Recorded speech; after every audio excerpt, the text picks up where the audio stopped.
Hello student, एक बार फिर आपका स्वागत है इस क्लास में जिसको पढ़ रहे हैं क्लास 11th की मैथमेटिक्स एनसीईआरटी, जिसका चैप्टर हम लोग कंप्लीट फर्स्ट पढ़ चुके हैं सेट्स। और आज की क्लास में हम लोग करने वाले हैं इसकी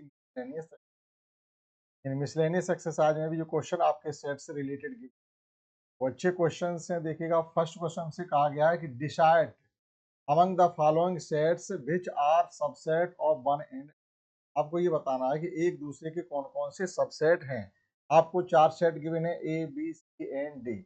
वो चारों सेट पहले आप फाइंड करेंगे जो जो गिवन है। ए सेट आपका सेट बिल्डर फॉर्म में गिवन है, तो आप उसको टेबुलर फॉर्म में पहले लिख लें, इससे आपकी क्लियर समझ में आएगा। ए बी सी डी चार सेट आपको इस प्रकार से गिवन है। पहले वो सेट हम लोग यहाँ पर लिखते हैं, आफ्टर दैट ये पता करते हैं कौन किसका सब सेट। देखिएगा क्वेश्चन फर्स्ट में, एक तो ए हमको इस प्रकार से गिवन है कि x such that x belongs to R, यानी रियल नंबर है। और हमको गिवन है x square minus 8x plus 12 is equal to 0।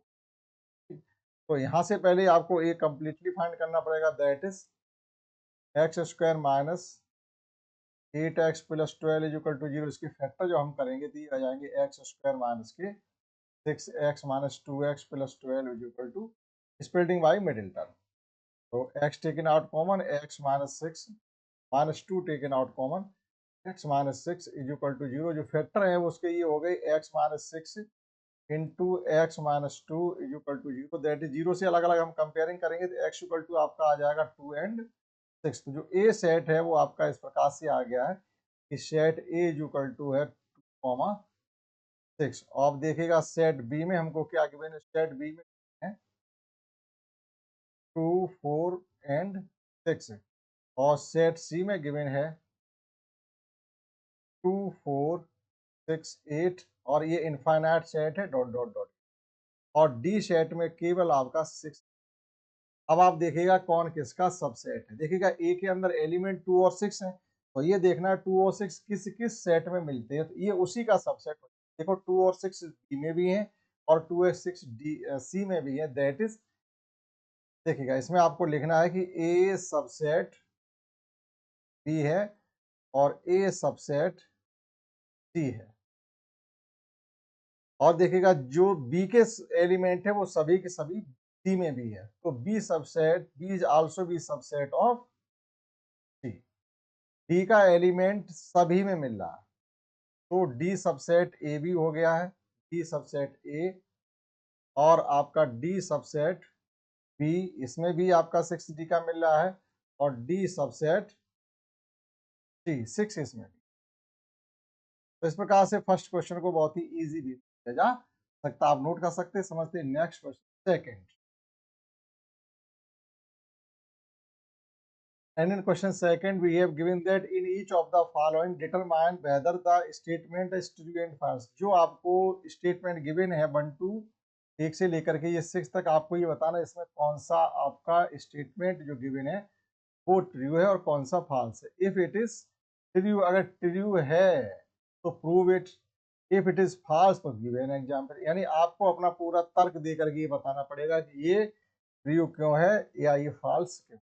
Direct ये नहीं कह सकते चलो ये फॉल्स हो गया, आपको पूरा उसका तर्क देना पड़ेगा। तो देखिएगा फर्स्ट में हमको इसके गिवन है, अब देखो करना क्या है इसमें वो देखिएगा। फर्स्ट में दो सेट गिवन है, एक तो एक्स ए सेट बी सेट है। तो पहले ये कह रहे हैं कि कोई एलिमेंट अगर सेट ए में है तो वो सेट ए से रिलेटेड होगा। और फिर ये इन्होंने ये कह दिया है कि जो दो चीजें स्टार्टिंग में हमको दी गई हैं वो तो ठीक रहेंगी, आप ये ध्यान रखेंगे, लेकिन जो देन कहा गया है उसको हमें प्रूफ करना है कि ये जो सही कहा गया है। देखिएगा फर्स्ट में हमसे ये कहा गया है कि ए सबसे ए बिलोंग्स एक्स बिलोंग्स टू ए कहा गया, और फिर उन्होंने कह दिया कि एक्स बिलोंग्स टू बी, यानी कि जो सेट ए है वो टोटल का टोटल सेट ए बी में एलिमेंट के रूप में है, क्योंकि यहाँ बिलोंग्स टू का साइन लगा हुआ है ना कि सबसेट। फिर वो ये कह रहा है अगर ऐसा है तो क्या जो एलिमेंट ए में था क्या वो बी में भी हो सकता है, ये आप प्रूफ करके बताइएगा कि एक्स बिलोंग बी। देखते हैं। अब देखिए अपनी तरफ से आप कोई भी सेट ए मान लीजिएगा। लेट, हमने कंसीडर कर लिया है कि ए इज इक्वल टू, हमने कंसीडर कर लिया 1 2 और 3 कर लिया, और बी आप कोई भी आप सेट मान सकते हैं, बी हमने कोई भी सेट मान लिया, मान लीजिएगा कि ये 4 है और यहाँ ए बिलोंग्स टू बी कहा गया था, तो ए जो पूरा का पूरा सबसेट है वो बी के अंदर एलिमेंट के रूप में है 1 एंड 3, ये हमको गिवन है, तब हमने और हमने यहाँ मान लिया 5, कैसे भी लिख सकते हैं।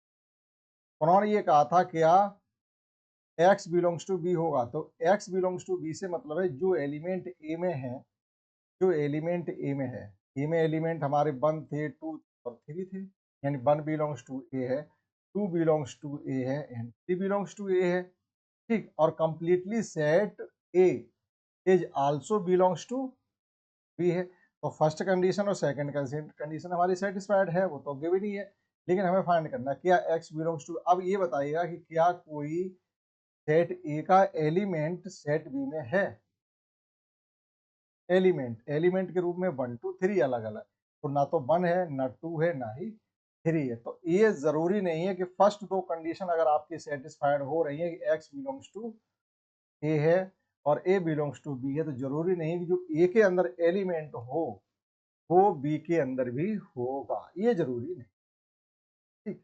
तो ये हो गया है, देखिएगा दैट इज कि एक्स बिलोंग्स टू ए हमारा पॉसिबल है और ए एलिमेंट के रूप में भी बी में होगा, ये भी पॉसिबल है, but it is not necessary x belongs to, but x not belongs to B आप लिख दीजिएगा, तो ये हमारा कैसा हो गया फिर फॉल्स, ठीक। ये जरूरी नहीं, हो भी सकता है नहीं, ठीक। देखिएगा सेकंड में क्या गिवन है हमको, सेकंड में गिवन है कि ए सबसेट बी है, ए सबसेट बी का मतलब है ए के सभी एलिमेंट के अंदर है, ये हमको गिवन है, और बी बिलोंग्स टू सी कहा जा रहा है। तो देखिएगा मान लीजिएगा ए के अंदर, ए में एलिमेंट हमने मान लिया है ए बी है और बी इक्वल टू, इस प्रकार से आप कंसीडर करेंगे कि ए के सभी एलिमेंट बी में हो, क्योंकि हमको ये गिवन है कि ए सबसेट बी, ये गिवन है, ये हमें सेटिस्फाइड कराना पड़ेगा पहले से। तो ये हो गया ए बी और ये सी, ए बी हो गया, तो देखिएगा ए के सभी एलिमेंट बी में है तो ए बिलोंग्स टू बी हो गया। अब देखिएगा सी, एक सी सबसेट भी आप लिखिएगा इस प्रकार से कि ए बी जो है सी के अंदर एलिमेंट के रूप में होना चाहिए, तो फिर वो ये कह रहे हैं क्या ए बिलोंग्स टू बी है, देखते हैं क्या ए में ए सी में आ पाएगा कि नहीं आ पाएगा। तो हमने क्या लिखा, उन्होंने कहा है कि बी बिलोंग्स टू ए, तो हमने लिख लिया यहाँ पर, मान लीजिएगा ए, जस्ट कुछ भी लिख सकते हैं, ए है और बी इसके अंदर कंप्लीटली सेट के रूप में है क्योंकि बिलोंग्स टू का साइन गिवन सी, और यहाँ लिख दिया हमने डी, ये क्लोज। अब आप देखिएगा यहाँ से we have A belongs to B है, सेटिस्फाइड हो रहा है, ए सबसेट बी है and B belongs to B, पूरा का पूरा सेट सी में एलिमेंट। अब आप ये बताइएगा क्या ए एलिमेंट के रूप में सी में है, ए एलिमेंट के रूप में सी में, यानी ए बी सेट कहीं सी में दिखाई दे रहा, नहीं दिखाई दे रहा, तो ये कोई जरूरी नहीं है, this is not necessary that A belongs, तो ये हमारा फिर किस प्रकार से होगा, ये भी फॉल्स, ठीक। अब देखिएगा थर्ड में भी यही कहा गया कि ए सबसेट बी है, बी सबसेट सी है, तो क्या ए सबसेट सी हो सकता है, ये हो सकता है कि मान लीजिएगा हम, हमारा दोस्त कोई ए है और उसका दोस्त सी है, तो निश्चित रूप से हमारी भी दोस्ती सी से हो सकती है क्योंकि वो हमारे दोस्त का दोस्त है। तो देखिएगा यहाँ पर इन्होंने कहा है कि ए सबसेट बी है, इस प्रकार से आप एक सेट लिखेंगे कि वो बी का सबसेट हो, मान लीजिए 1 2 लिख लिया, 1 और बी इक्वल टू लिख लिया हमने 1 2 3, और सी जो है बी का सबसेट है, यानी बी के सभी एलिमेंट्स में होने चाहिए। जो थर्ड, जो शुरू के दो कंडीशन गिवन है वो हमें गिवन है, उसके आधार पर तीसरी कंडीशन को हमें बताना है कि वो ट्रू एंड फॉल्स है। तो सी इक्वल टू आपका हो जाएगा 1 2 3 एंड, अब आप देखिएगा कि पहली कंडीशन हमारी सेटिस्फाइड हो रही है कि ए सबसेट बी है और दूसरी कंडीशन सेटिस्फाइड हो रही है बी सबसेट सी है। अब हमें ये बताना क्या ए के सभी एलिमेंट्स हैं, बिल्कुल दिखाई दे रहे हैं, दैट इज कि ए सबसेट, ये हमारा ट्री हो कि ए के सभी एलिमेंट सी के अंदर हैं। ठीक, तो आप ये फर्स्ट सेकंड थर्ड नोट कर सकते हैं, समझते हैं आफ्टर दैट उसके एंड 6।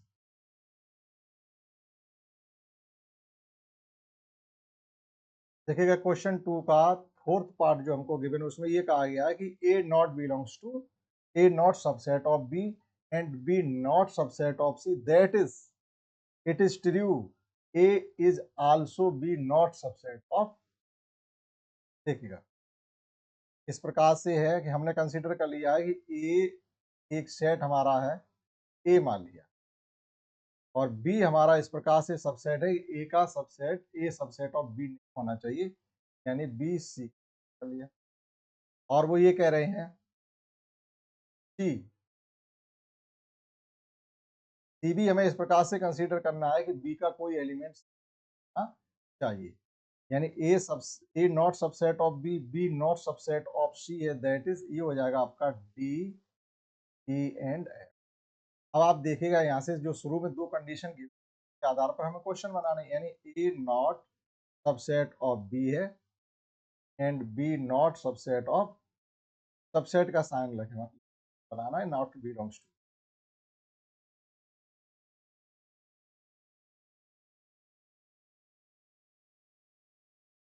यानी B not belongs to C है।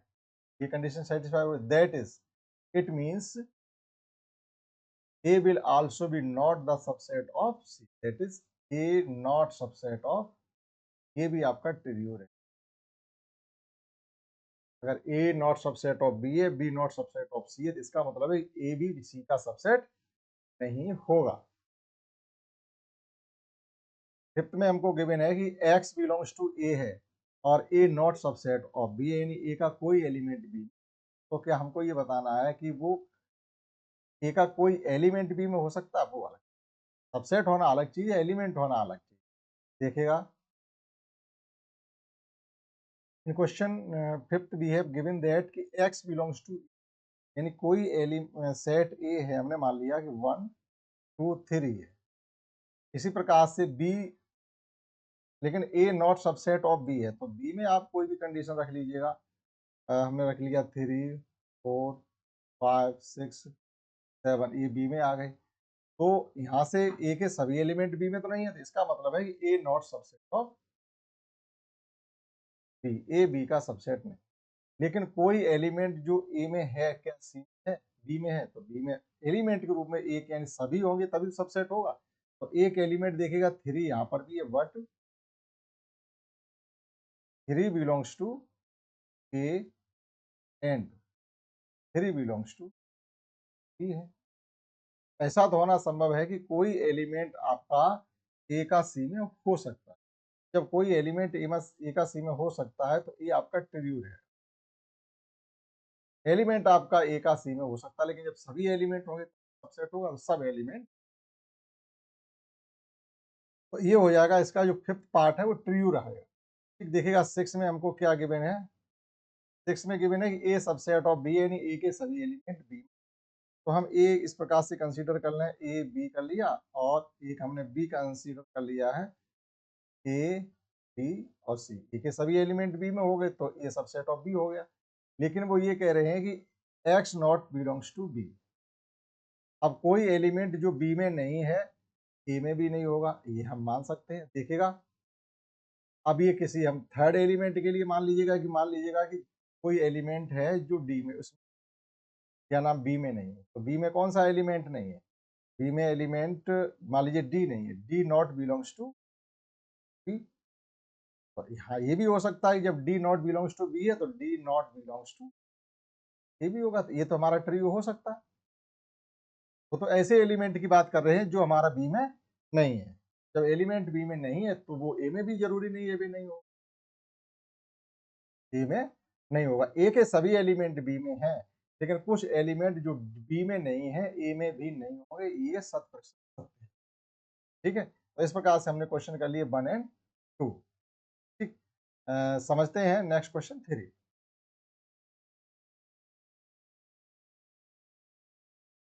And in question 3 we have given that let A B C sets इस प्रकार से हैं कि ए यूनियन बी और ए यूनियन सी यूकल है। फिर वो कह रहे हैं कि ए कैप बी और ए कैप सी की यूकल, हमें ये बताना है कि बी यूकल सेट बी और सेट सी आपके यूकल हैं या नहीं, हमें ये बताना है। अब ये कब होगा, ये हम प्रूव तब कर पाएंगे जब सेट ए यानी set B subset of C होना चाहिए and set C also subset of B होना चाहिए। अगर ए सबसेट बी है और बी सबसेट ए है, इसका मतलब हो जाता है ए इक्वल टू, ये हमें प्रूव करके दिखाना है ये दो कंडीशन। तो इसके लिए जो गिवन है हम उस पर बात करते हैं। देखिए question 3 we have given that is equal to B union C. इसका मतलब ये हुआ है कि दैट इज अगर कोई एलिमेंट एक्स है तो वो ए यूनियन बी से बिलोंग करता है। अगर कोई सेट ए यूनियन बी से बिलोंग करता है, इसका मतलब यहाँ पर ये हमने लिख दिया B union C, A union C belongs to A union B होगा। इसका मतलब ये हो गया कि एक्स बिलोंग्स टू ए होगा, एक्स बिलोंग्स टू ए होगा, या फिर और एक्स बिलोंग्स टू बी होगा। ये जरूरी नहीं है कि वो दोनों में होगा, यहाँ यूनियन है, कैप नहीं। कैप जरूरी होता है कि दोनों हो। तो यहाँ यूनियन, इसका मतलब कोई एलिमेंट अगर हमने x x belongs to A union B consider किया, इसका मतलब ये है कि एक्स या तो ए में है या बी में, किसी एक में है और दोनों में भी हो सकता है, और दोनों में भी हो। और फिर यहाँ पर हमको गिवन है एंड अगर x belongs to A union C है, इट मीन्स कि x बिलोंग्स टू ए और, अब x बिलोंग्स टू ए तो हम कंसीडर कर चुके हैं, और x बिलोंग्स टू सी। अब वो ए में है या सी में है। ए में तो हम ये कंसीडर कर ही चुके, एक जगह आपको ये कंसीडर करना ही पड़ेगा, x ए बी सी या तो तीनों में है या किसी दो में है, ठीक, या एक में है। ये चीज हो गई। अब देखिएगा इसी प्रकार से दूसरी कंडीशन गिवन अगेन भी है। अगेन हमको ये गिवन है कि A cap B is equal to A cap given है। अब इसका मतलब ये हुआ लेट कि x belongs to A cap B है। अगर x belongs to A cap B है, इसका मतलब हुआ कि x बिलोंग्स टू ए भी है और x बिलोंग्स टू बी। यहाँ और नहीं लिखे, ये 100% x की और बी दोनों में है। और देखिएगा फिर उन्होंने क्या कहा कि ए कैप बी भी है, तो अगर हम ये कंसीडर करके चलते हैं A belongs to A cap C है, इट मीन्स है कि x आपका ए में भी है और x आपका सी से भी बिलोंग करता है। इसका मतलब यहाँ से ये क्लियर हो जाता है कि x सी दोनों में है। और वहां भी हमने ये देखा कि x ए में है या बी में है या फिर सी, या किन्हीं दो में है या किसी एक में है। तो यहाँ से हम इस नतीजे पर निकले हैं कि जो x ए में भी है बी में भी, यानी ए में भी और सी में भी, इसका मतलब ये हुआ है कि x belongs to B and x belongs to C. अब दोनों में ही, तो इसका मतलब ये हुआ है कि b belongs to B subset of C होना चाहिए, बी सबसेट ऑफ सी होना चाहिए। अब अगर हम इसके रिवर्स में देखें तो ये भी तो कह सकते हैं कि जो एलिमेंट सी में है वही एलिमेंट बी में तो है। ये तो कन्फर्म हो नहीं रहा कितने एलिमेंट है, तो हम ये भी तो कह सकते हैं similarly we can say that, तो सिमिलरली हम ये भी तो कह सकते हैं कि बी सबसेट ऑफ बी है तो सी subset, B subset of C है तो सी सबसेट ऑफ बी भी तो होगा। तो फ्रॉम फर्स्ट एंड सेकंड से हम ये भी तो कह सकते हैं कि बी इज इक्वल टू सी। तो ये आपका लॉजिक है, आप जितना अपनी तरह से इसमें कर सकते हैं वो है, और उसमें कोई कैलकुलेशन तो है नहीं। तो इस प्रकार से थर्ड क्वेश्चन को किया जा सकता है। ठीक, तो आज के क्लास में हमने सीखा है question first second and third, और रिमेनिंग क्वेश्चन जो भी आपके हैं वो नेक्स्ट, राइट।